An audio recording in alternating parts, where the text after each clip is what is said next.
ये एमएनडी के जो पेशेंट हैं ये एएलएस में हैं। अब ये एक निशानी इनकी जैसे कि ये हाथों का या खड्डे पड़ना या अस्सलाम वालेकुम, मैं हूँ हकीम डॉक्टर मुश्ताक कमर।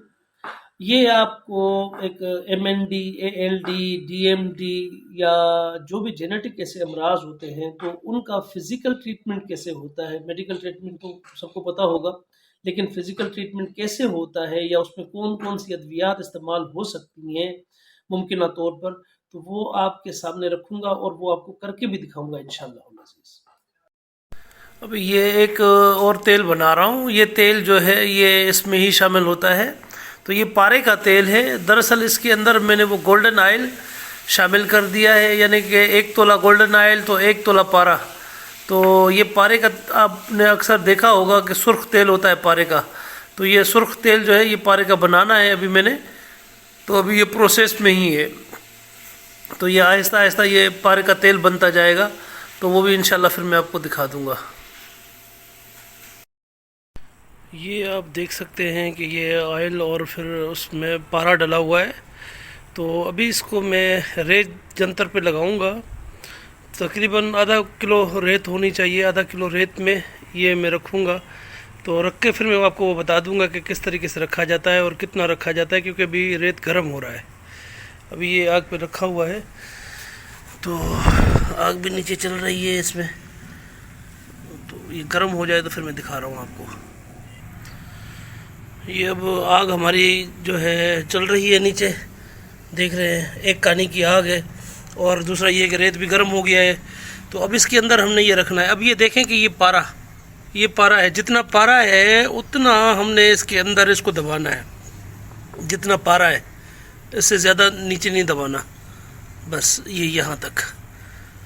अब सिर्फ आप टाइम नोट कर लीजिए कि 15 मिनट का टाइम होना चाहिए। बस 15 मिनट के बाद अब इसको निकालना है हमने इंशाल्लाह। अभी ये आप देख सकते हैं, अभी इसको 13 मिनट हुए हैं और ये मुकम्मल तेल बन चुका है। ये आप अच्छे तरीके से इसको देख सकते हैं। पहले भी आपने देखा था तेल और अब भी आप देख रहे हैं तेल। ये मुकम्मल तरीके से अब ये तेल हो चुका है और आग अभी तक चल रही है। ये देख रहे हैं, आग भी चल रही है अभी, और ये भी मुकम्मल तेल हो चुका है। लेकिन अभी इसको 15 मिनट के बाद फिर हमने सिर्फ आग बंद कर देनी है। 15 मिनट पूरे हो जाए, आग बंद कर दो, रेत ठंडा हो जाए, फिर उसके बाद उठाओ।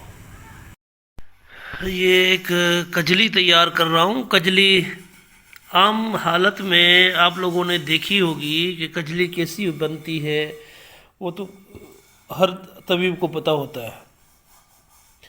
लेकिन ये कजली वो कजली नहीं है जो आप समझ रहे हैं। ये वो कजली है कि जो डीएनए तक को छेड़ देती है। ये वो कजली है जो हार्मोन्स को चेंज कर देती है। और ये कजली ये आप देख सकते हैं, ये कोई पाउडर नहीं है। और इसमें तकरीबन आज मुझे कोई गालिबन 4 दिन हो चुके हैं।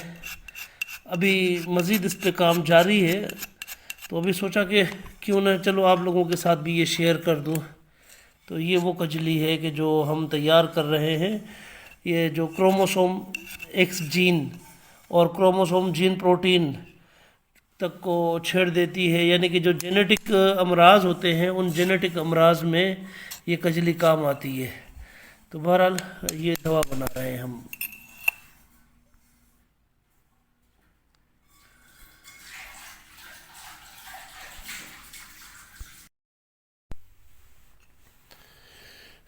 ये कजली जी हमारी तैयार हो रही है, ये आप देख सकते हैं। इसको कम से कम भी यूँ समझ लीजिए कि 6 महीने लगते हैं। असल हकीकत में अगर ये तैयार करनी हो तो 6 महीने लगते हैं इसको तैयार करने में। कोई इतना आसान काम नहीं होता ये तैयार करना। हर किसी के बस की बात नहीं होती। कोई कामिल तबीब हो तो वही ये चीज़ें तैयार कर सकता है और करता भी है अल्हम्दुलिल्लाह। ऐसी ये बात नहीं है कि नहीं करता, बिल्कुल करते हैं। हमारे बहुत से ऐसे इतबा हजरात हैं जो तिब के माथे का झूमर है, अल्हम्दुलिल्लाह वो करते हैं और वो इन चीज़ों से वाकिफ़ हैं। तो अल्लाह का शुक्र है। बहरहाल ये कहने का मकसद ये है कि अब ये लोग समझते होंगे कि जो आम तबीब है वो समझते होंगे कि पाउडर है ये क्या है, कजली तैयार करना कोई बड़ा मसला नहीं है, ये लीजिए, ये कर लीजिए तैयार। मैं इसका पूरा फार्मूला आपको बता देता हूँ। फार्मूला ये है कि इसके अंदर आपने जौहर गंधक शामिल करना है 1 तोला, 1 तोला पारा मुसफ़ा, और उसके अलावा 1 तोला रोगन लासानी। तो ये 3 चीज़ें हैं, इससे ज़्यादा कोई भी चीज़ नहीं है इसके अंदर। तो ये आप इसमें तैयार करें, आगे अल्लाह पाक करम करेगा इंशाल्लाह। तो ये आप इसकी खुराक जो होती है वो सिर्फ़ और सिर्फ एक चावल होती है, अर के मक्कू के साथ, अर के शाहतरा के साथ, और इसके साथ अर के धमासा और अर के ऊँट कटारा, उसके साथ भी आप इस्तेमाल करवा सकते हैं। कैंसर या हार्मोन्स के चेंज के लिए या उसके जेनेटिक चेंजिंग के लिए उसमें आप ये चीज़ें इस्तेमाल करवा सकते हैं। जेनेटिक जितनी भी बीमारियां होती हैं उनमें ये चीज़ इस्तेमाल हो सकती है।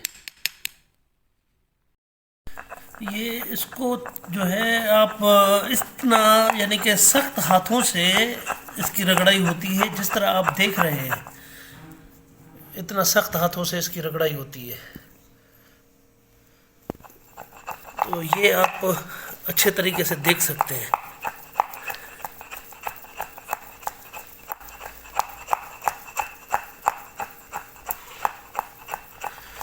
इसमें कभी नरम हाथों से रगड़ाई नहीं करनी चाहिए, क्योंकि नरम हाथों से रगड़ाई करेंगे तो ये कभी भी तेल को आप पाउडर नहीं बना सकते। तेल को अगर पाउडर बनाना है तो उसके लिए आपको इस तरह मेहनत करनी पड़ेगी सख्त हाथों से, और ये रगड़ाई आपको करनी पड़ेगी। ये आप देख सकते हैं। अब ये आहिस्ता आहिस्ता हमारा बनता जा रहा है, क्योंकि अभी इसमें तेल भी मिलाते जा रहे हैं, फिर इसको खुश्क करते जा रहे हैं, तेल मिलाते जा रहे हैं, खुश्क करते जा रहे हैं।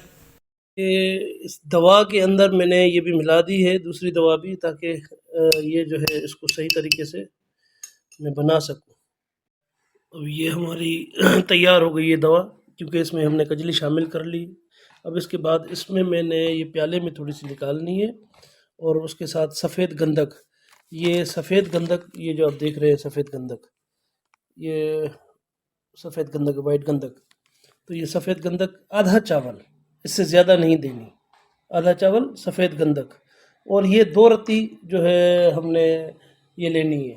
फिर उसके बाद इसके अंदर हमने जो शामिल करना है वो शामिल करना है हमने इसके अंदर अपना शहद और उसका पारे का तेल। अब ये शहद और पारे का तेल भी हमने शामिल करेंगे।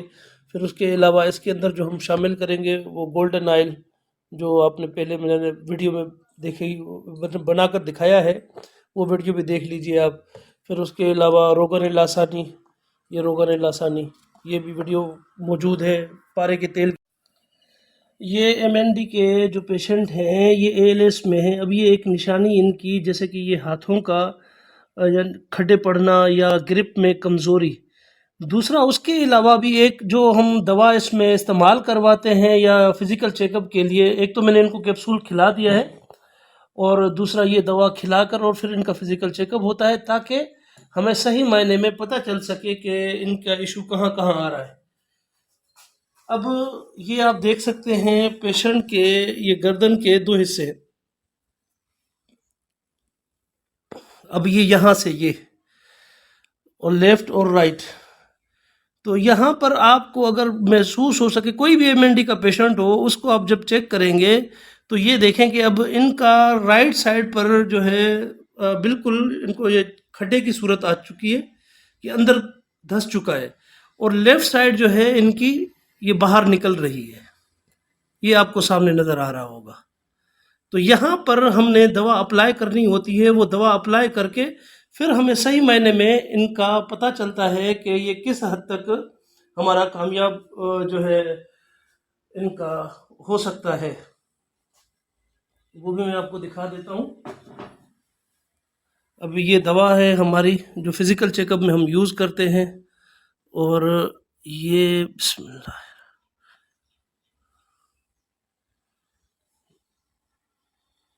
ये दवा, ये इस तरफ,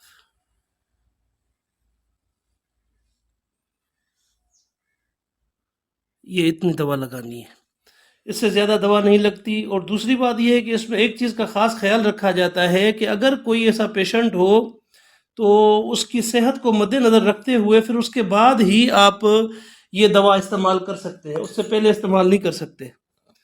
दूसरा, अब ये आप देखें कि जिस तरह ये मैंने दवा लगाई है ना, इसको लगा कर ये जगह है जो हमारी दवा लगाने की है, जो मैंने आपको निशानदही करवाई है यहाँ पर, ये जगह। अब बाज़ पेशेंट ऐसे भी होते हैं कि जिनकी दोनों साइडें बराबर होती हैं, जिस तरह कुछ और आम पेशेंट भी होते हैं, लेकिन इनकी एक साइड अंदर है, एक साइड बाहर है। ये आप देख सकते हैं। इट्स मीन के इनको राइट साइड पर ज़्यादा अटैक है, जिसकी वजह से इनकी लेफ्ट साइड पर ज़्यादा जो है इफ़ेक्ट आया हुआ है। अब इसको लगाकर हमने थोड़ी देर छोड़ देना है, फिर उसके बाद जो है हम जब इसको साफ़ करेंगे तो फिर इनके बाजू हमने ऊपर उठाने हैं।